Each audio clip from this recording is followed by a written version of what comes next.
दोस्तों, आज की कहानी है बेटा। हमारे जीवन में एक ही परेशानी है, वो है तेरी पत्नी।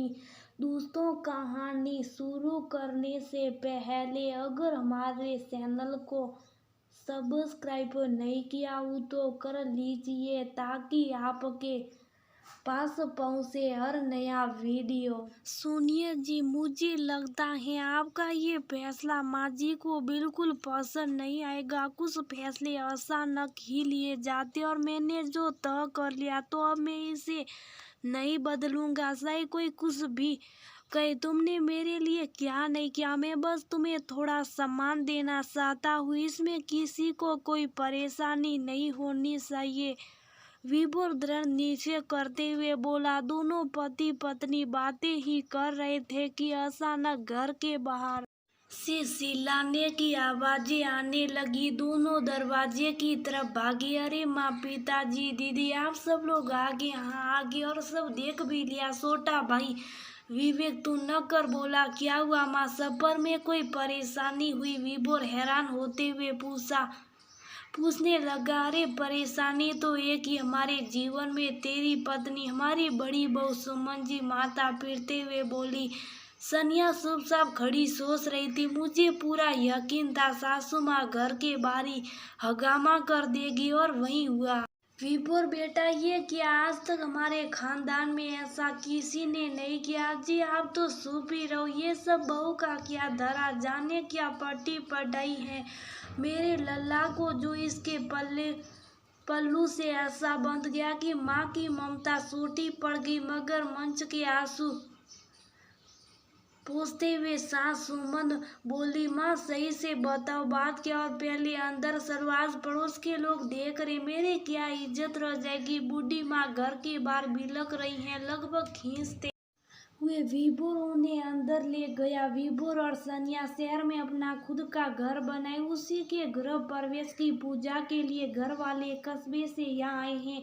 अब शांति से बैठकर बताओ माँ। पिताजी, क्या बात ये लल्ला, तेरी हिम्मत कैसी हुई बहू का नाम घर के बाहर नेम प्लेट पर लिखवाने की? माँ यहाँ एक पल नहीं रुकने वाली गुस्से से बोली। अरे शायद आपने अपना नाम नहीं देखा सुमन, दिवाकर सब, मगर ये सनिया बहू का नाम काहे लिखवा दी? इसने क्या है? माँ, सनिया मेरी पत्नी, इस घर की बहू, इसने मेरे लिए बहुत कुछ किया। उसके एवज में अगर मैंने थोड़ा सा उसे मान सम्मान दे दिया तो क्या फर्क पड़ता? रे पत्नी है तो कुछ भी करेगी। जा लल्ला, नाम हटवा, मैं कुछ नहीं जानती। नहीं हो सकता, जब मेहनत इसकी है तो नाम भी इसका होगा, संत लहजे में बोला। विभोर की बात सुन अतीत में खो गई सनिया वर्मा परिवार की बहू बनी। तब उसे पता नहीं था उसे इतने संघर्ष करने होंगे। घर में सास ससुर के अलावा 2 शादीशुदा ननद, एक देवर थे। पति रोन घर बड़ा बेटा होने की वजह से उनकी जिम्मेदारी बहुत थी, इसलिए कॉलेज के साथ प्राइवेट नौकरी कर अपने पिता का हाथ बढ़ाने लगे। बड़ा होते हुए भी बहनों का विवाह पहले किया गया, फिर विभोर की शादी सनिया से हुई और वह बन गई बड़ी बहू। ओहदा बड़ा, जिम्मेदारी पूरी, पर इज्जत अधूरी। वह अपनी सास की हर बात मानती, फिर भी कभी अच्छी ना बन पाई। विभोर अपनी कमाई अपनी माँ के हाथों में रख देते। उनका कहना था जब सारे कार्य भारवी संभालती हैं तो पैसा उन्हीं के हाथ में होना चाहिए। धीरे धीरे वक्त गुजरता गया। देवर की शादी हो गई, सनिया के 2 बच्चे हो गए।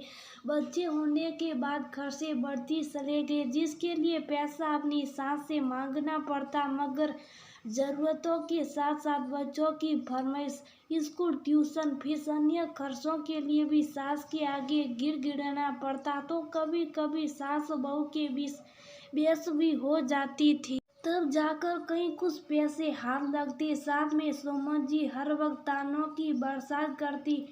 इतनी खर्चीली बेकार बहू, इसके खर्चे खत्म ही नहीं होते। जबकि सनिया जानती थी कैसे कैसे कर अपना और अपने बच्चों का खर्चा चलाती थी। मायके से मिलते नेक संभाल कर रखती हैं, वक्त पड़े खर्च करती, फिर भी ज्यादातर मन मान कर ही काम सलाहना पड़ता था। होता ये विभोर तो अपने माता पिता के आज्ञाकारी लाडले पुत्र कहलाते, मगर सनिया एक संस्कारहीन बहू कहलाती है। कुछ समय बाद पता चला देवर जहाँ पुणे में काम करते थे वहीं उन्होंने एक नया फ्लैट खरीदा, वो भी सुमन जी द्वारा दिए गए पैसों से। उनके पास भी पैसे कहाँ से आते थे, जो विभोर कमाते थे वही पैसे इकट्ठा कर उन्होंने अपने छोटे बेटे को नया घर खरीदने के लिए दे दिए।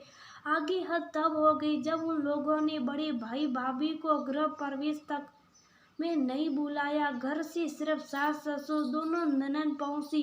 पूछने पर बोला गया, अब हमें क्या पता क्यों नहीं बुलाया, बोल सास सुमन ने पल्ला झाड़ दिया। उस दिन पहली बार सनिया ने विभोर से गुस्सा होते हुए कहा, अब तो घर के बड़े बेटे आज्ञाकारी पुत्र श्रवण कुमार बेटा होने का परिणाम देख रहे मैं और मेरे बच्चे जो भुगत रहे उसका छोड़ दे तो बताओ आपको क्या हासिल हुआ। दिन रात अपनी मेहनत की कमाई अपनी माँ के हाथों में रखने पर उस दिन विभोर की आंखों पर पड़ी पट्टी खुल गई। अगले दिन उसने घर छोड़ दूसरे शहर में अपना ट्रांसफर करवा लिया, मगर वहाँ ना कमाई थी ना जमा पूंजी। उसने मुश्किल से कमरे के मकान को किराए पर लिया। सनिया ने कुछ दिनों में स्कूल में नौकरी कर ली, वहीं दोनों बच्चों का दाखिला करवाया। विभोर नौकरी के साथ एक डिपार्टमेंटल स्टोर में बही खाते संभालता, वहीं सनिया घर आकर ट्यूशन लेती। 8 साल की कड़ी मेहनत के बाद आज उनका घर बनकर तैयार था, जो बिल्कुल भी आसान नहीं था। फिर भी दोनों पति पत्नी ने मिलकर कर दिखाया, जिसके लिए सनिया ने सास ससुर को ही नहीं दोनों नंद देवर देवरानी सभी को निमंत्रण दिया था। जो उन लोगों ने किया, ऐसा कर सनिया बदला भी ले सकती थी, मगर अपने अच्छे व्यवहार से मजबूर थी।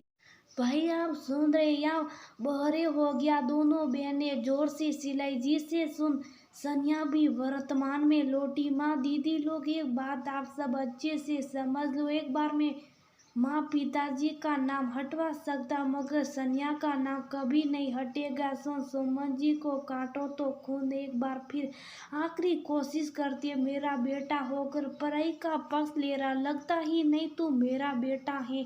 माँ भगवान मुझे हर जन्म में तुम्हारा बेटा बनाए, मगर सद्बुद्धि भी साथ दे, जिसे अपना दवारा असल भेदभाव साफ साफ दिखाई देता हो। ना कि मुंह बंद अपनी पत्नी बच्चों के साथ अन्याय दुर्व्यवहार होता देख भी चुप रहे। अब और नहीं और माँ, जब मैं सब छोड़ आया था तब मुझे जीवन में एक इम्तिहान लगने लगा था, पर सनिया मेरी धर्म पत्नी के कारण मैंने वो इम्तिहान भी पास कर लिया और आज उसका शुद्ध परिणाम भी मिला। अच्छा घर, बच्चों की तरक्की, सब इसकी वजह से मिली। इसलिए मैं चाहता हूँ अगले जन्म में मुझे इसी का साथ मिले। अब इसके आगे और मैं एक शब्द नहीं सुनूंगा इसके खिलाफ। इसका नाम नेम प्लेट पर लिखना मेरा फैसला है, जो कभी नहीं बदलेगा। अपने बेटे की 2 टूक वाक्य सुन सारे शुभ पूजा में शामिल होकर वापस लौट गए।